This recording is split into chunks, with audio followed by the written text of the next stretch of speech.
Selamat pagi anak-anak, kita lanjutkan bab 5, larutan asam basa bagian yang ketiga, yaitu menghitung pH campuran. Menghitung pH campuran asam dengan asam. Ingat, asam dicampur dengan asam tidak bereaksi. Jadi, untuk menentukan pH campurannya, kita bisa gunakan rumus konsentrasi H plus campuran sama dengan konsentrasi H plus 1 V1 ditambah konsentrasi H plus 2 V2 dibagi volume campuran V1 tambah V2. Contoh misalkan hitung pH campuran 100 ml H2SO4 0,004 molar dengan 100 ml larutan HCl sama-sama asam kuat 0,012 molar. Ya, jadi ini 100 ml H2SO4 asam kuat 0,004 molar dicampur dengan 100 ml HCl 0,012 molar. Sama-sama asam kuat. Nah, maka untuk menghitung pH-nya, karena asam dicampur dengan asam, gunakan rumus konsentrasi H plus campuran sama dengan konsentrasi H plus 1. Misalkan ini yang H2SO4 dikali ini volume H2SO4 ditambah konsentrasi H plus HCl kali volume HCl dibagi volume H2SO4 tambah volume HCl. Ingat, karena H2SO4 dan HCl merupakan asam kuat, jadi untuk menentukan konsentrasi H plusnya, ingat kembali molar kali valensi asam. Jadi di sini konsentrasi H plus dari H2SO4 adalah molaritasnya 0,004 kali valensinya 2. Masuk ke sini. Kali volumenya ini 100 ml ditambah konsentrasi H plus dari HCl molaritasnya 0,012 kali valensinya ini H-nya cuma 1 H plusnya ya. Kali volumenya 100 ml dibagi volume campuran 100 ml tambah 100 ml. Nah, di sini didapat nanti 0,01 molar. Nah, maka pH-nya adalah min log konsentrasi H+. Jadi sama dengan 2. Demikian pula untuk mencari pH campuran basa dengan basa, maka kita bisa gunakan rumus konsentrasi OH- campuran sama dengan konsentrasi OH-1 V1 tambah konsentrasi OH-2 V2 per volume campuran. Sebelum menghitung pH asam kuat plus basa kuat, kita harus mempelajari dahulu reaksi penetralan asam basa. Asam apabila dicampur dengan basa, maka akan bereaksi menghasilkan garam plus air. Contoh misalkan asam H2SO4, basanya NaOH, maka di sini akan bereaksi membentuk apa? Nah, untuk itu ini harus diionisasi dulu menjadi H plus tambah SO4 2-. Sedangkan NaOH Na plus tambah OH-. Nah, dalam reaksi itu, maka yang positif akan tertarik dengan yang negatif. H plus dengan OH- jadi H2O. Sedangkan Na plus akan tertarik dengan SO4 2- menjadi Na2SO4. Ingat, prinsipnya adalah tukar muatan kali silang. Ya. Ini Na plus 1 ke situ 1. Ini SO4 2- ke situ 2. Jadi Na2SO4. Kemudian jangan lupa setiap reaksi disetarakan. Ya. Di sini Na-nya ada 2. Ini beri koefisien 2. Kemudian S-nya 1. Ini 1. Berikutnya H-nya di sini jadi 2 tambah 2 ada 4. Ini awalnya masih 2 ya. Jadi ini harus kasih koefisien 2. O-nya udah setara. Menghitung pH campuran asam kuat dengan basa kuat. Karena asam kuat dicampur dengan basa kuat akan bereaksi, maka langkahnya adalah pertama tuliskan persamaan reaksinya, kemudian setarakan seperti yang tadi di atas. Yang kedua, buat tabel jumlah mol, mula-mula, bereaksi, dan sisa, atau boleh juga dalam milimol. Yang ketiga, tentukan konsentrasi atau molaritas yang bersisa, yaitu mol saat yang bersisa dibagi volume campuran.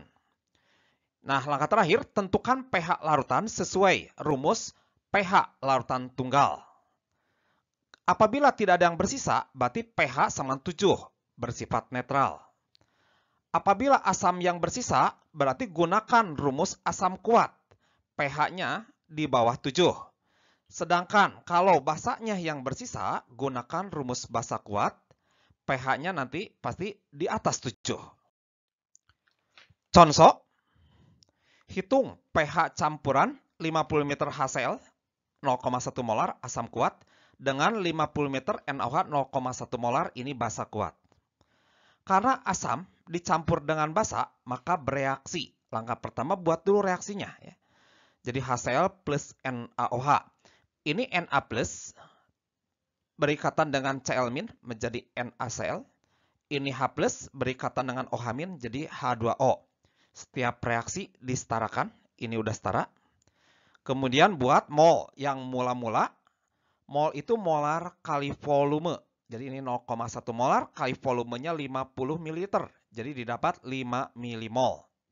Karena ini masih mililiter satuannya ya, jadi milimol. Yang ini sama, 0,1 molar kali 50. Jadi 5 milimol.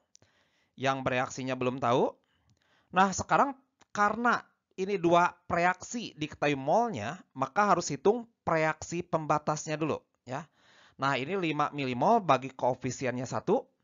Yang ini 5 milimol bagi koefisiennya 1. Karena dua-duanya sama, hasil baginya 5, maka dua-duanya habis bereaksi. Nah, punya 5 supaya habis bereaksi, ya bereaksi pun 5. Yang ini juga sama, punya 5 supaya habis, ya bereaksi 5. Ya. Nah, terlihat di sini, karena tidak ada yang bersisa, maka pH-nya sama dengan 7. Nah, di sini ada cara yang kedua, tanpa membuat persamaan reaksi terlebih dahulu. Yang kedua, ya caranya, cari mol konsentrasi H+, yaitu molar kali volume kali valensi. Jadi di sini 0,1 molar kali volume 50 ml kali valensinya ini H+-nya cuma 1 ya. Jadi 5 milimol. Setelah itu cari konsentrasi OH- sama molarnya 0,1 kali volumenya 50 ml kali valensi basanya OH-nya ini ada 1 kali 1. Jadi 5 milimol. Nah, karena mol H+-nya sama dengan mol OH-nya, berarti tidak ada yang bersisa. Artinya pH sama dengan 7. Contoh soal 2, hitung pH 50 ml larutan H2SO4 yang merupakan asam kuat 0,1 molar dengan 50 ml KOH 0,1 molar. Karena H2SO4 asam dengan KOH basa, maka langkah pertama buat dulu persamaan reaksinya. Ya. Di sini H+ dengan OH- jadi H2O. Ini K+ dengan SO4 2- jadi K2SO4. Kemudian setiap reaksi disetarakan. Nah, kemudian buat mol mula-mula. Ya, di sini 0,1 molar kali 50 ml jadi 5 milimol. KOH juga 0,1 molar kali 50 ml 5 milimol. Yang bereaksi belum tahu. Ya. Nah, karena di sini dua reaksi diketahui molnya, maka tentukan dahulu reaksi pembatasnya. Molnya 5 bagi koefisiennya 1. Yang ini molnya 5 bagi koefisiennya 2. Berarti hasil bagi yang lebih kecil KOH. Maka reaksi pembatasnya adalah KOH. Ini yang habis. Punya 5 milimol. Supaya habis, berarti yang bereaksi pun ini 5 milimol. Kesini peranan koefisien. Jadi 1 per 2 kali 5. Jadi 2,5 milimol. Nah, di sini ada 5 milimol bereaksi 2,5 milimol, maka yang tersisa adalah 2,5 milimol H2SO4. Setelah itu, carilah molaritas sisa, yaitu H2SO4. Mol sisa 2,5 milimol dibagi volume campuran 50 tambah 50, jadi 100 ml. Didapat 2,5 kali 10⁻² molar. Setelah dapat molar, karena ini yang sisa adalah asam kuat, jadi carilah konsentrasi H+. Karena ini asam kuat, jadi molar kali valensi asam. Molaritasnya 2,5 kali 10⁻². Valensi asamnya di sini H2, jadi 2. Jadi didapat 5 kali 10⁻² molar. Maka pH-nya adalah min log konsentrasi H+, jadi 2 min log 5. Itu cara pertama. Cara yang kedua, bisa dicari dengan mol. H plus, cari dulu molar kali volume kali valensi. Berarti ini 0,1 kali 50 ml kali valensinya 2. Ke sini ya, didapat 10 milimol. Setelah itu carilah mol OH min. Sama 0,1 molar kali 50 ml kali valensi basanya di sini OH-nya hanya 1 kali 1 ya. Didapat 5 milimol. Maka terlihat di sini yang lebih banyak adalah mol H+. Maka cari sisa mol H+. Ya tinggal 10 milimol kurangi 5 milimol. Tersisa 5 milimol. Setelah itu carilah konsentrasi H+. Yaitu mol H+, yang tadi 5 milimol H+-nya. Dibagi volume campuran 50 tambah 50. Jadi 100 ml. Didapat 5 kali 10⁴ molar. Setelah itu, untuk mencari pH-nya, ya kembali lagi, min log 5 kali 10⁻², didapat 2 min log 5. Berikutnya masuk ke pengukuran pH larutan, dapat dilakukan dengan menggunakan indikator. Indikator itu mempunyai daerah perubahan warna tertentu yang khas. Misalkan, ya indikator metil merah, trayek perubahan warnanya, pH-nya adalah 2,9 sampai 4. Perubahan warnanya merah menjadi kuning. Nah, cara membaca ini, apabila pH larutan di bawah 2,9 ke kiri, berarti warnanya akan merah. Sedangkan pH-nya di atas 4, warnanya akan kuning.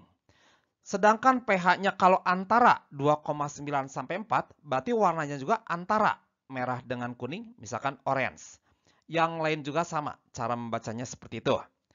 Nah, caranya nanti dengan menambahkan berbagai indikator pada larutan yang diuji, maka akan diperoleh daerah irisan pH larutan tersebut. Maka itulah nilai pH-nya.